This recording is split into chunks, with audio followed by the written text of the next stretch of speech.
Hello and welcome to part 2 of our attempt to beat the Nebula Deck on the green stake. So nebulous are our efforts here. We're halfway through. Let's keep going. This is a very interesting run.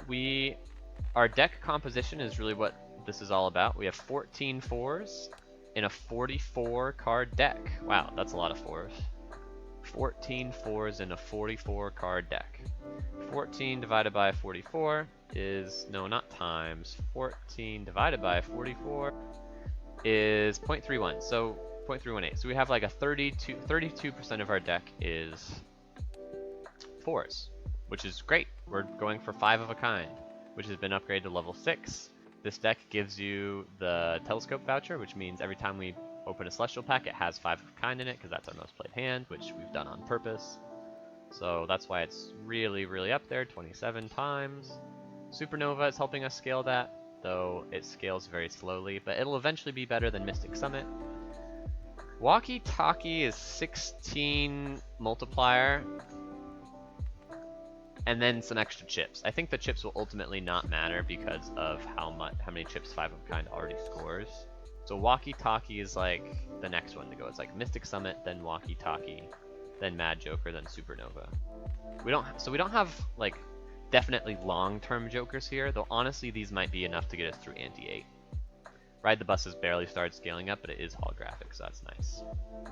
And then the last thing is just to look at our vouchers. We've gone back an ante twice, so we only have 3 hands and 2 discards, which is not great, but we also decreased our hand size to get all of these 4s. If you didn't know, that's in the Spectral pack. There's a card called Ouija, which it's pronounced Ouija, right? It's spelled like Ouija, but I think people say Ouija. Anyway, Ouija reduces your hand size by 1. We've now increased it back to 8 with this voucher. This voucher comes with the deck, of course, and Overstock is a pretty nice quality of life bonus. This is not worth skipping.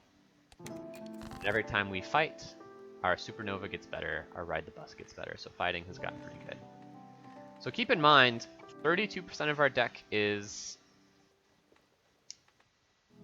4s, which means in an 8-card hand, you would expect 2 or 3 of them to be 4s. Only one of them was a 4 here, so we got unlucky. Definitely discard the face cards because of Ride the Bus. If we need to like burn a hand to play high card to look for the 4s, we don't want to have to play high face cards. Okay, we got the 5 of a kind. Hopefully we can strengthen this 3 into a 4 one day, by the way. That would make Walkie Talkie quite a bit better. Though honestly, since 5 of a kind has such a high base multiplier, it probably doesn't matter. Walkie Talkie would still probably be our second best joker to sell. Oops, all 6s just to get the lucky card action in there. I don't think it's worth it. We don't have an infinite amount of money that we can be spending stuff on that. Spending needlessly on that. We'll take an Arcana pack. We still want to get more consistent. You saw there that we almost didn't get our 4s like we wanted to. So we'll get rid of a king and a 2, I guess. The reason I don't want to get rid of an ace is because aces can be high cards if I need to use hands to burn through some non-4s to look for my 4s, and I have an ace and a king in my hand, then the ace would be the high card, which will not crash the bus. But if I have a 2 and a king in my hand, the king will be the high card, which means the bus will reset its stacking multiplier, which would not be good. Okay, we can just hit next round. And we fight every time. Okay, we see 2 4s here. That's, I think, still technically below average for how many 4s you would see in your starting hand, but at least it wasn't 1 to 4 like it was previously. And this will win.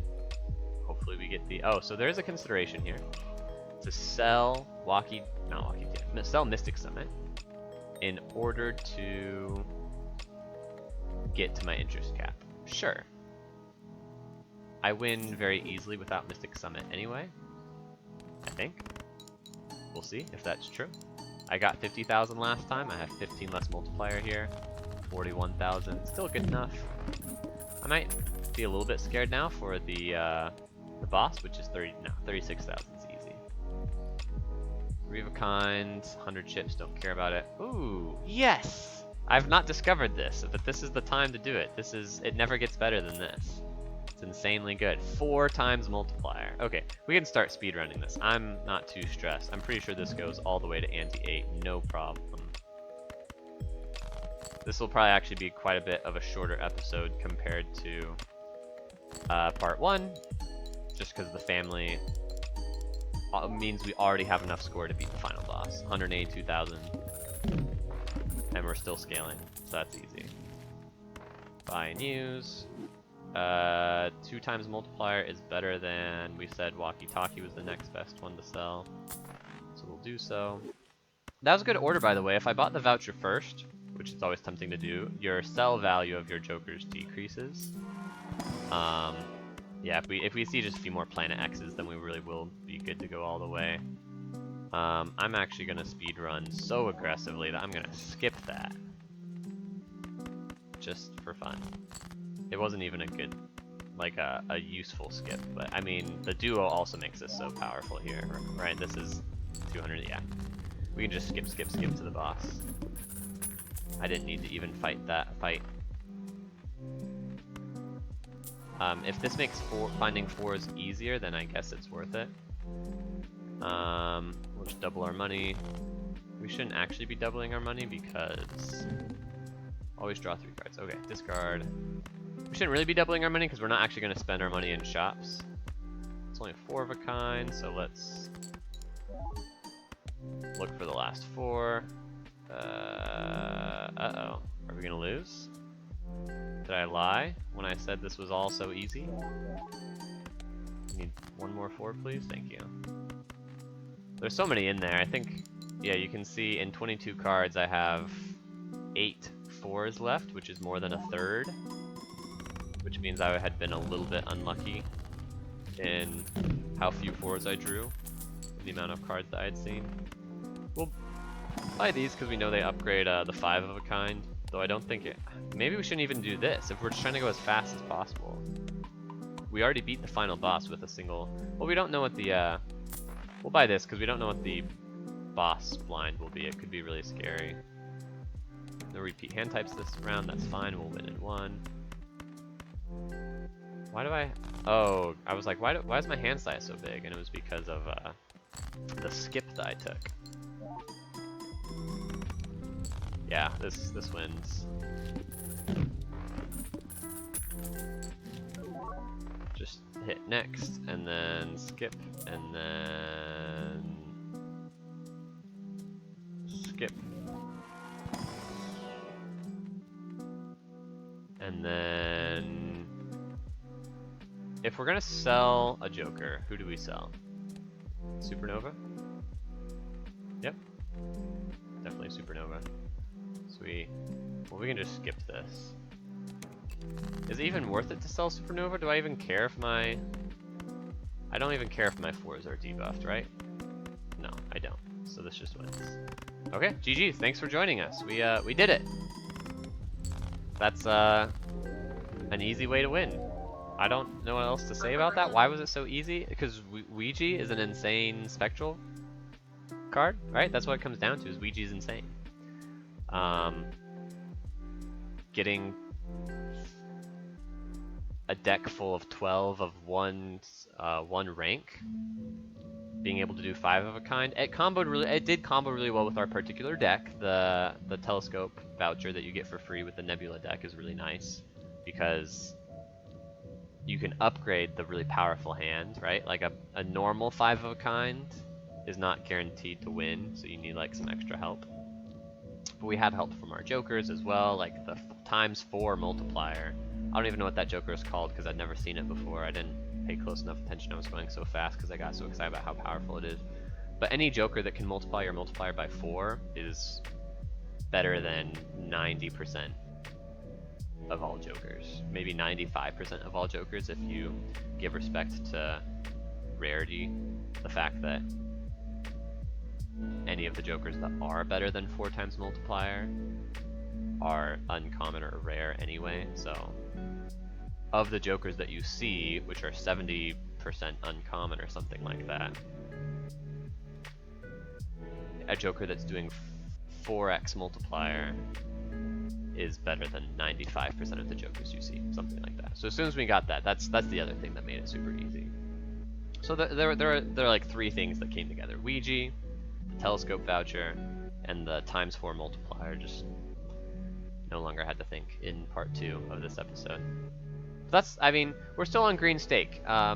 If you haven't been watching my series, I'd encourage you to do so, just because I appreciate the support, but also I think it's a good look at what Balatro has to offer the lay player, as it were. If you're not, I'm super into roguelikes. I also like the math aspect of this game. I also like the poker, you know, the lottery aspect of this game. I had read somewhere, someone mentioned the number of dopamine triggering events in this game is off the charts. And that makes sense. I think that's why it's relatively popular, it's new, but it really is just kind of like a aha, exciting type of experience. So if you're interested in the game, but maybe you don't have time to play it, or you just, you know, put the video on in the background, or maybe you actually genuinely like me and my content for some reason, definitely check out my other episodes.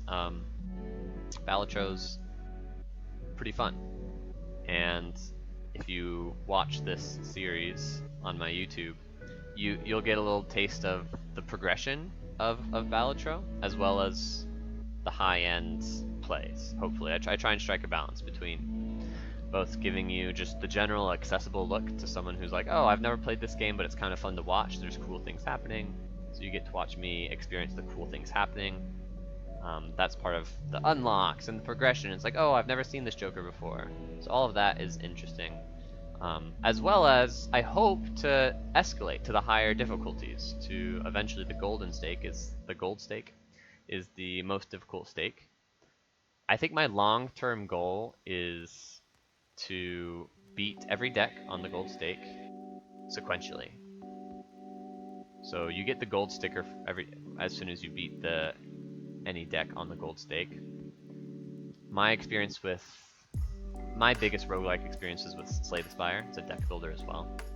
And the community really rallied around the event of rotating win streaks. And that's kind of what I want to emulate. See how interesting and exciting that is on Balatro, on the hardest difficulty. Not necessarily rotating win streaks, since there are so many decks, but just the singular accomplishment of beating every deck in order, rotating without losing. So if you look at the decks, we'll go ahead and open this up here. I'm kind of rambling here at the end. I've got nothing else exciting to show you, but if you want to listen to my rambles, I'm just talking here. If you start, the very first deck is red, so we've got 1, 2, 3, 4, 5, 6, 7, 8, 9, 10, 11, 12, 13, 14, 15. Beat 15 decks in a row on the gold stake without losing. It's probably going to be insanely hard. I haven't even gotten halfway through how difficult this game is. But I've watched a little bit of gold stake gameplay, and I've listened to a little bit of commentary on it, and it sounds to me like it's pretty brutally difficult, and it is very RNG dependent. So a lot of runs are going to be dead in the water from the beginning. But I think that'll make it kind of a fun roulette goal to accomplish, as well as a really intense, high difficulty roguelike goal. So that goal's way in the distance. I'll probably even maybe leave the game for a while before I come back to it. I'm thinking about doing like a 2-series investigation of Balatro. Right now I'm in a series that I'm calling Balatro First Look. You're getting to experience with me, like I said, the unlocks and the difficulty progression and the deck progression. And that's a very, on its own, interesting and fun thing to watch. And then I think once I unlock everything, or rather just like get to the gold stake on all of the decks, I might leave for a time and then investigate some other games that I want to play for my channel, and then perhaps come back to this goal. It depends on how the community continues to receive Balatro. If the game kind of dies out and people don't really care to be interested in the high level gameplay of Balatro, then I probably won't take the time for it. But if I'm still excited by it, and if it seems like the community and my audience is still excited by it, then maybe over the summer I will go for that rotating win with every deck in order on gold stake goal. It'll be a fun goal. It'll be a bit of a grind, but I think I'm up for it. I've seen other Balatro content that is a lot of challenge mode stuff.